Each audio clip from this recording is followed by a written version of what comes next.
track. Gentlemen, the battle commence here in Barcelona. Away they go, a great start, as you'd expect from Dani Pedrosa, but also from Jorge Lorenzo. Not so great from Crutchlow, but he's finally got it hooked up. They go side by side down to turn one, and Jorge Lorenzo, just like he did in Mugello, is going to take the lead in the first corner. Marquez has come through from the second row of the grid, from sixth up into third place, and Rossi is through into fifth, just tracking Cal Crutchlow. Bautista is the loser there. He drops back into sixth place behind Rossi.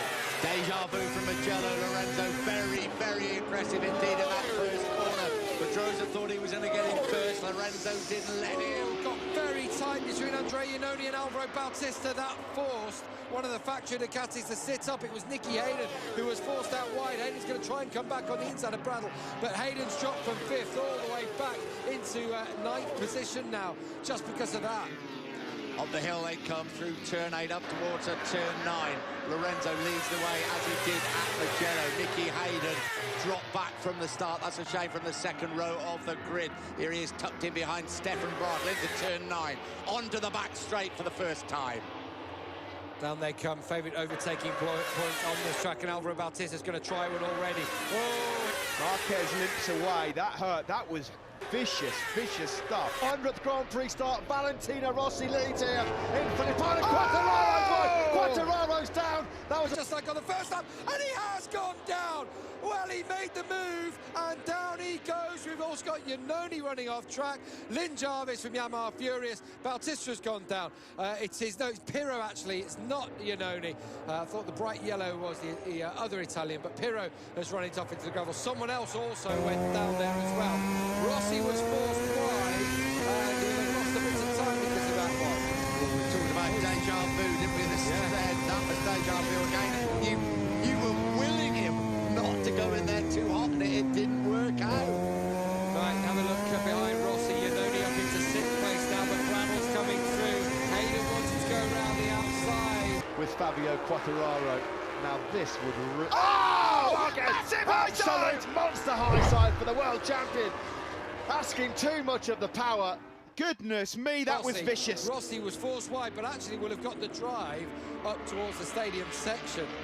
So easily could have taken out Valentino Rossi for the second race in six. Hey, feeling good, like I should.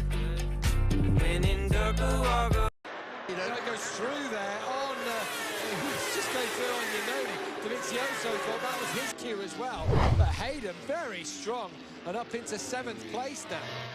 Those Ducati tyres will be biting beautifully at the moment. It's a little bit later on. They want to take full advantage while they are biting. That was a great move by Nicky Hayden. You're right, I think Dovizioso thought it was his way through. Hayden didn't wait. Into turn 10, this is where that incident happened with Alvaro Bautista on the opening lap.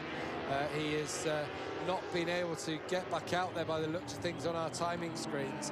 So early bath for Bautista for the second race in succession. Made it 8 bends further this time.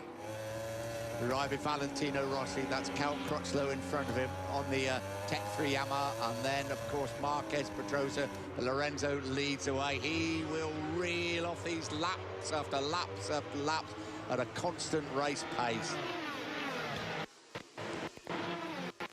And that is Randy de Punier down. When he went down this morning, he's down again in the race. A disaster for the Frenchman.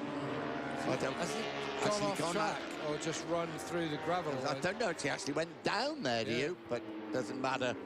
He's obviously any chances of picking up some decent points have disappeared. Well, this is great to see, a front 5 in MotoGP. Crutchlow and Rossi both have been held up at times this year, but now they're there. They're on the back. Can they stick with those 3 Spaniards who lead the way? Rossi and Crutchlow certainly look to have the pace throughout this weekend. It all depends on how the tyres evolve during this race. Now, this battle for 6th place.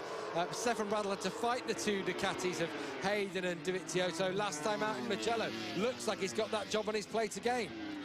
It certainly does. Stefan Bradl has done well, though, starting from the 4th row of the grid. Nicky Hayden has started from that 2nd row of the grid, but Hayden really tracking him down, trying to take full advantage of a good tyre grip from the Bridgestone for the Ducati in these early laps. You can see Marquez just pulling away slightly from Crutchlow as they come through into turn 10, into the stadium section now.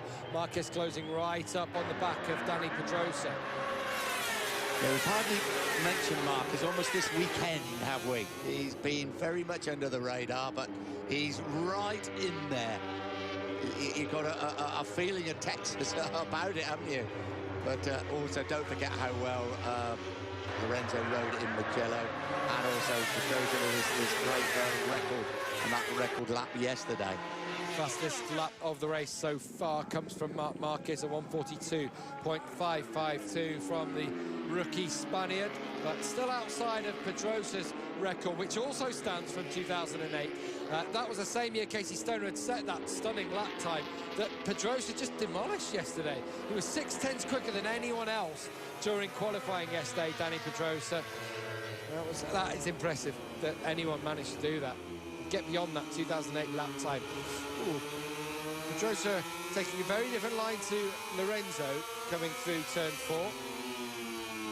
There we ride with Marc Marquez. That's Pedrosa in front of him. Just got a glimpse there of Jorge Lorenzo. Right around the outside of Marquez again into Woodcote.